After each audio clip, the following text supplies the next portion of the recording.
এবার আমরা BSc nursing ভর্তি পরীক্ষা 2019-20 সালের বাংলা প্রশ্ন সম্পর্কে জানবো। আজকে আমাদের ক্লাসে থাকছে 19-20 সালের বাংলা প্রশ্ন, প্রশ্নের সমাধান এবং প্রশ্ন সম্পর্কিত গুরুত্বপূর্ণ কতগুলো তথ্য। শুরুতেই দেখো 2019-20 সালে যে প্রশ্নগুলো আসছিল, শুরুতেই আসছে নিদাগ। নিদাগ শব্দে নি উপসর্গটি কি অর্থে ব্যবহৃত হয়েছে?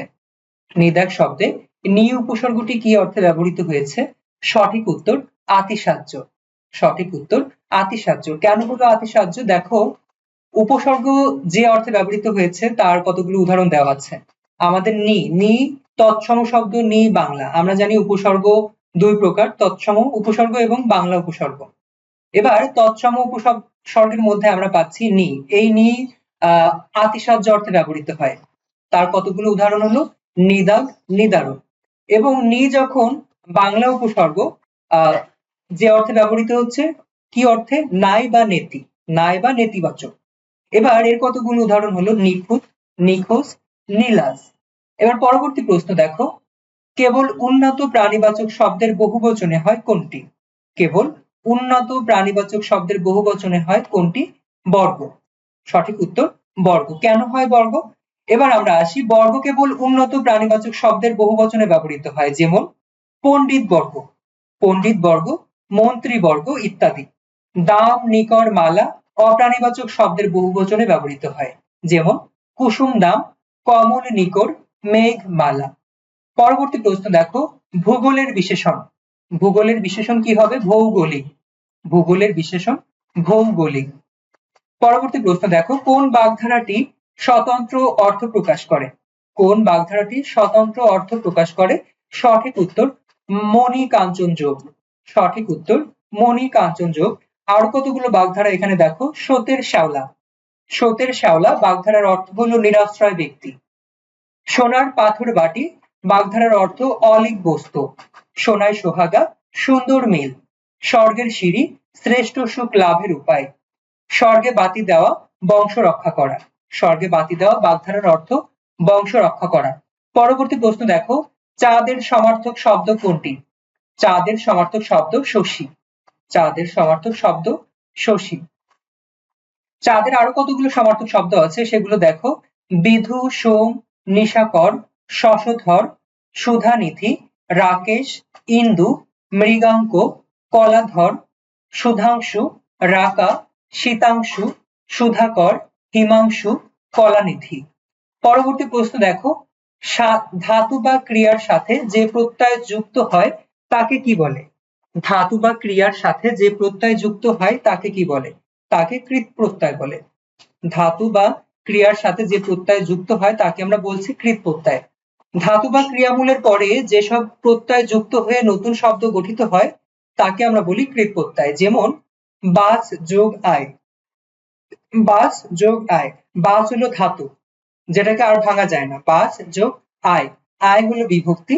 এটা মিলে কি হচ্ছে? বাসায়। ক্রি যোগ তব্য সমান সমান কৃতব্য, কর্তব্য। পরবর্তী প্রশ্ন দেখো, জজ সাহেব কোন সমাস? জজ সাহেব কোন সমাস? কর্মধারয় সমাস। আমরা কর্মধারয় সমাসে পড়েছি যে টক মিষ্টি, টক মিষ্টি, যা টক তাই মিষ্টি। আমরা এমন পড়েছি, যা টক তাই মিষ্টি। তারপর আমরা পড়েছি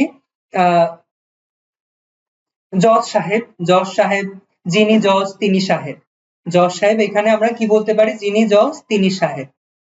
আর এই ধরনের সমাসকে আমরা কি বলি? কর্মধারয় সমাস। আমাদের নিচে ব্যাখ্যায় দেখো দেওয়া আছে, যেখানে বিশেষণ বা বিশেষণ ভাবাপন্ন পদের সঙ্গে বিশেষ্য বা বিশেষ্য ভাবাপন্ন পদের সমাস হয় এবং পরপদের অর্থই প্রধান রূপে প্রতীয়মান হয় তাকে কর্মধারয় সমাস বলে। যেমন যিনি জজ তিনি সাহেব, জজ সাহেব। পরবর্তী প্রশ্ন দেখো, পাগলে কিনা বলে। এখানে পাগলে কোন কারকে কোন বিভক্তি? পাগলে কিনা বলে, পাগলে কোন কারকে কোন বিভক্তি? সঠিক উত্তর কর্তৃকারকে সপ্তমী।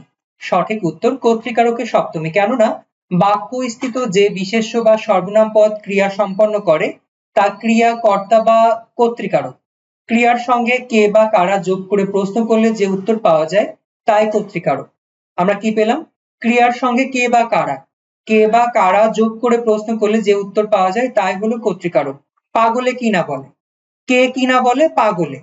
পাগলে কি না বলে, কে বা কারা দ্বারা যদি প্রশ্ন করে উত্তর পাই তাহলে সেটা হবে কর্তৃকারক। সুতরাং আমরা পাগলে কি না বলে প্রশ্নে আমরা কে বা কারা দ্বারা প্রশ্ন করে উত্তর পাচ্ছি, সুতরাং সঠিক উত্তর কর্তৃকারক। এবং কোন বিভক্তি? সপ্তমী বিভক্তি। পরবর্তী প্রশ্ন দেখো, জনৈক শব্দটির সন্ধি বিচ্ছেদ কি? জনৈক শব্দটির সঠিক সন্ধি বিচ্ছেদ জন যোগ এক। জন যোগ এক। অকার বা আকারের পর একার বা ঐকার থাকলে উভয়ে মিলে ঐকার হয়, যেমন জন যোগ এক সমান সমান জনৈক। তারপর দেখো, মহাযোগ ঐক্য সমান সমান মহৈক্য। সদা যোগ এব সদৈব। মহাযোগ ঐশ্বর্য মহৈশ্বর্য। সর্বযোগ এব সবৈর্ব সবৈর্ব। তারপরে দেখো, এক যোগ এক সমান সমান একৈক্য। পরবর্তী প্রশ্ন দেখো, কোনটি রবীন্দ্রনাথ ঠাকুরের কাব্যগ্রন্থ? কোনটি রবীন্দ্রনাথ ঠাকুরের কাব্যগ্রন্থ? সঠিক উত্তর শেষ লেখা। সঠিক উত্তর শেষ লেখা। বিশ্বকবি রবীন্দ্রনাথ ঠাকুর 1861 খ্রিস্টাব্দের 7ই মে, বাংলা 1268 বঙ্গাব্দের 25শে বৈশাখ কলকাতার জোড়াসাঁকোর ঠাকুর পরিবারে জন্মগ্রহণ করেন। তিনি 1941 খ্রিস্টাব্দের 7ই আগস্ট 1348 বঙ্গাব্দের 22শে শ্রাবণ জোড়াসাঁকোর ঠাকুর পরিবারে মারা যান। বিশ্বকবি রবীন্দ্রনাথ ঠাকুর গীতাঞ্জলি বা সং অফ ফেয়ারিং গ্রন্থের জন্য 1913 খ্রিস্টাব্দে নোবেল পুরস্কার পান। শেষ লেখা তার সর্বশেষ কাব্যগ্রন্থ। শেষ লেখা তার সর্বশেষ কাব্যগ্রন্থ। পরবর্তী প্রশ্ন দেখো, ভাষার ক্ষুদ্রতম একক কোনটি? ভাষার ক্ষুদ্রতম একক হলো ধ্বনি। ভাষা হলো আমরা মুখ থেকে যে সাউন্ড বের করছি সেটাকে আমরা ভাষা বলতেছি। এই সাউন্ডকে আমরা বলি ধ্বনি। সুতরাং ভাষার ক্ষুদ্রতম একক হলো ধ্বনি। এখানে দেখো অতিরিক্ত যে তথ্য আছে, তথ্যতে দেওয়া আছে ভাষার ক্ষুদ্রতম একককে ধ্বনি বলে। ধ্বনির প্রতীককে বলা হয় বর্ণ। এক বা একাধিক ধ্বনির সমন্বয়ে তৈরি অর্থবোধক ধ্বনি বা ভাষাকে আমরা বলছি শব্দ। ভাষার একককে আমরা বলছি শব্দ। পরবর্তী প্রশ্ন দেখো, ডক্টর মোহাম্মদ শহীদুল্লাহ মূলত কি ছিলেন? ডক্টর মোহাম্মদ শহীদুল্লাহ মূলত ভাষাবিদ। ডক্টর মোহাম্মদ শহীদুল্লাহ মূলত ভাষাবিদ। ডক্টর মোহাম্মদ শহীদুল্লাহ 1885 সালের 10ই জুলাই পশ্চিমবঙ্গের 24 পরগনার অন্তর্গত পেয়ারা গ্রামে জন্মগ্রহণ করেন। তিনি ছিলেন একজন বিখ্যাত ভাষাবিদ। তাকে চলিষ্ণু অভিধান বলা হয়। তাকে চলিষ্ণু অভিধান বলা হয়। পরবর্তী প্রশ্ন দেখো, হেড মৌলবী শব্দটি কোন কোন ভাষার শব্দযোগে গঠিত হয়েছে? হেড মৌলবী কোন কোন ভাষার শব্দযোগে গঠিত হয়েছে? হেড এবং মৌলবী দুইটাই বিদেশি শব্দ। হেড ইংরেজি শব্দ এবং মৌলবী ফার্সি শব্দ। সুতরাং হেড মৌলবী ইংরেজি যোগ ফার্সি শব্দের সমন্বয়ে গঠিত হয়েছে। দেশীয় বিদেশি অথবা দুটো ভিন্ন জাতীয় ভাষার শব্দ একত্রে হয়ে যে শব্দ গঠন করে তাকে মিশ্র শব্দ বলে, যেমন খ্রিস্টাব্দ ইংরেজি যোগ তৎসম। ইংরেজি যোগ তৎসম। চৌহদ্দি, চৌ হলো ফার্সি এবং হদ্দি হলো আরবি। রাজা বাদশাহ, রাজা হলো তৎসম শব্দ, বাদশাহ হলো ফার্সি শব্দ। পরবর্তী প্রশ্ন দেখো, রিক্সা কোন ভাষার শব্দ? রিক্সা জাপানি ভাষার শব্দ। জাপানি শব্দ আরো কতগুলো শব্দ দেখো, হারাকিরি, রিক্সা, হাসনা হেনা, জুডো, ক্যারেটে, সুনামি, সুশি। পরবর্তী প্রশ্ন দেখো, উপকারীর উপকার স্বীকার করে যে এর এক কথায় প্রকাশ কি হবে? এক কথায় প্রকাশ কৃতজ্ঞ। আরো কতগুলো এক কথায় প্রকাশ দেখো আমাদের নিচে দেওয়া আছে। শুরুতে দেওয়া আছে, কথায় যা প্রকাশ করা যায় না। কথায় যা প্রকাশ করা যায় না এক কথায় প্রকাশ হবে অনির্বচনীয়। অনির্বচনীয়। তারপরে দেখো, কালে যা ঘটে কালীন। কালে যা ঘটে কালীন। কাচের তৈরি ঘর শীষমহল। কাচের তৈরি ঘরকে আমরা বলছি শীষমহল। কোনো কিছুতে ভয় নেই যার অকুত ভয়। কৃষি থেকে উৎপন্ন কৃষিজ। কেউ জানে না যা অজ্ঞাত। কেউ জানে না যা অজ্ঞাত। কল্পনার দ্বারা রচিত মূর্তি ভাবমূর্তি। কল্পনার দ্বারা রচিত মূর্তিকে আমরা বলছি এক কথায় প্রকাশে ভাবমূর্তি। পরবর্তী প্রশ্নে দেখো, বাংলা সাহিত্যে সনেট রচনার প্রবর্তক কে? আমরা সকলেই জানি সনেটের প্রবর্তক হলো মাইকেল মধুসূদন দত্ত। মাইকেল মধুসূদন দত্ত। এখানে দেখো কতগুলো তথ্য দেওয়া আছে সনেটের। একটি মাত্র ভাব কল্পনা বা অনুভূতি, অনুভূতি কণা যখন 14 অক্ষর সমন্বিত 14 পঙ্গক্তিতে একটি বিশেষ ছন্দরীতিতে আত্মপ্রকাশ করে তখনই তা সনেট নামে অভিহিত হয়। সনেট কবিতার একটি বিশেষ ধরনের রূপকল্প। একটি সনেটে 14 পঙ্গক্তি থাকে, যা 8 পঙ্গক্তি ও 6 পঙ্গক্তিতে বিভাজিত হয়। প্রথম 8 পঙ্গক্তিতে অষ্টক আর শেষ 6 পঙ্গক্তিকে আমরা ষষ্ঠক বলে থাকি।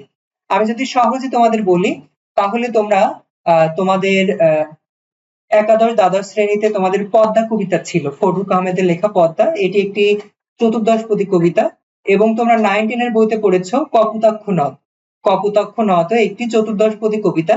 এই কবিতায় যদি খেয়াল করো তাহলে দেখে থাকবা 14টি লাইন ছিল, 14টি লাইন, এবং প্রত্যেকটি লাইনে 14টি করে শব্দ ছিল এবং 14টি লাইনের আমরা একটা কবিতা পাচ্ছি। এই 14টি লাইন 2টি স্তবকে বিভক্ত ছিল, 2টি ভাগে বিভক্ত। উপরের একটি ভাগ 8 লাইনের একটি স্তবক এবং 6 লাইনের একটি স্তবক। 8 লাইনের স্তবককে আমরা বলতেছি অষ্টক এবং 6 লাইনের যে স্তবক সেটাকে আমরা বলতেছি ষষ্ঠক। এবার 8 লাইন এবং 6 লাইনের আবার মিল বিন্যাস থাকে। 8 লাইন এবং 6 লাইনের মিল বিন্যাস থাকে, যেটা আমরা পেয়েছি কপোতাক্ষ নদে পেয়েছি। তাদের মিল বিন্যাস ছিল ক খ ক খ ক খ খ ক, এবং পরবর্তী ষষ্ঠকে আমরা মিল বিন্যাসে পেয়েছি গ ঘ গ ঘ গ ঘ। আমরা অষ্টকের মিল বিন্যাসে পেয়েছি ক খ ক খ ক খ খ ক, এবং পরবর্তী ষষ্ঠকের মিল বিন্যাসে পেয়েছি গ ঘ গ ঘ গ ঘ।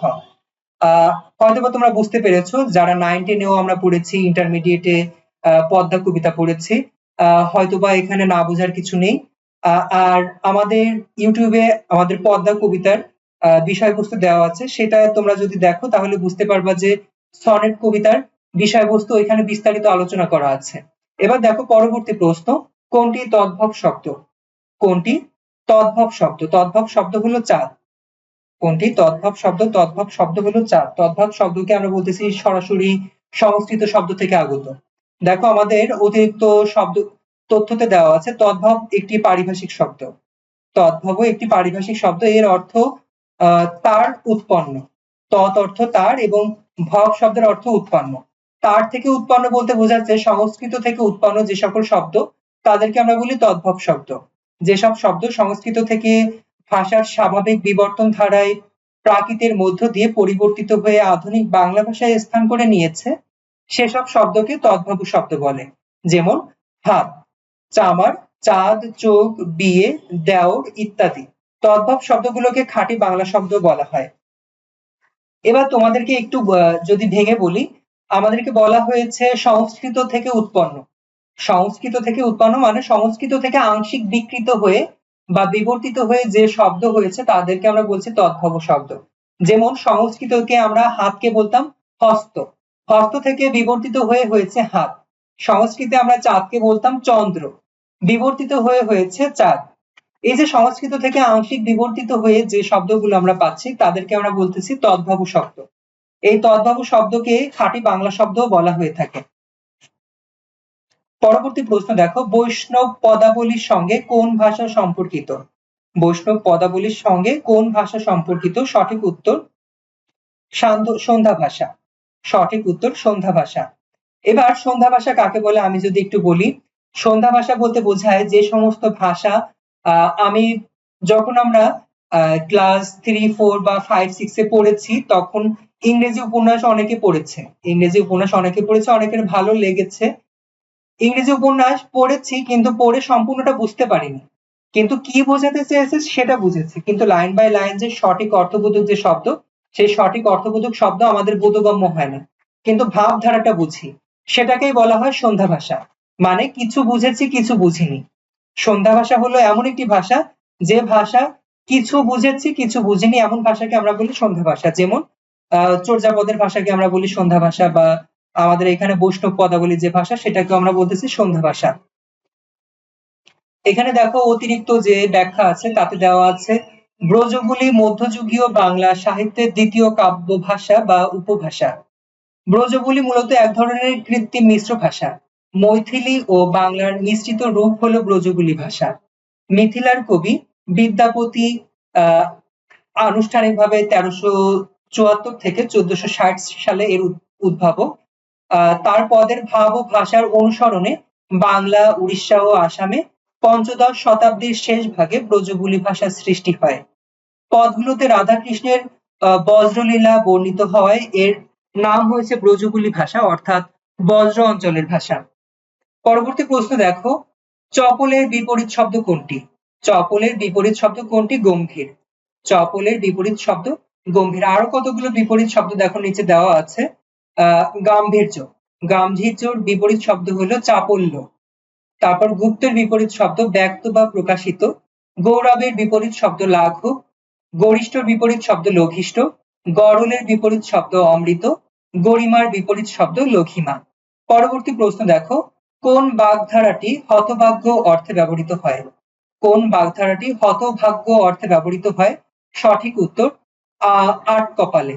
সঠিক উত্তর আট কপালে। এখানে দেখো ব্যাখ্যায় দেওয়া আছে কতগুলো গুরুত্বপূর্ণ বাগধারা। ভূষণ্ডির কাক, ভূষণ্ডির কাক, আমরা দেখতে পাচ্ছি ভূষণ্ডির কাককে আমরা বলতেছি দীর্ঘজীবী। তারপরে আঁককুটে, আঁককুটোকে আমরা বলতেছি অমিত ব্যয়। আঁককুটে অমিত ব্যয়। উড়ন চণ্ডী অমিত ব্যয়। উড়ন চণ্ডী অমিত ব্যয়। ছাপোষ অত্যন্ত গৌরব, ছাপোষ অত্যন্ত গৌরবের বিষয়। এই ছিল আজকে আমাদের ক্লাসের বিষয়বস্তু। এতক্ষণ সঙ্গে থাকার জন্য সকলকে আবারও ধন্যবাদ।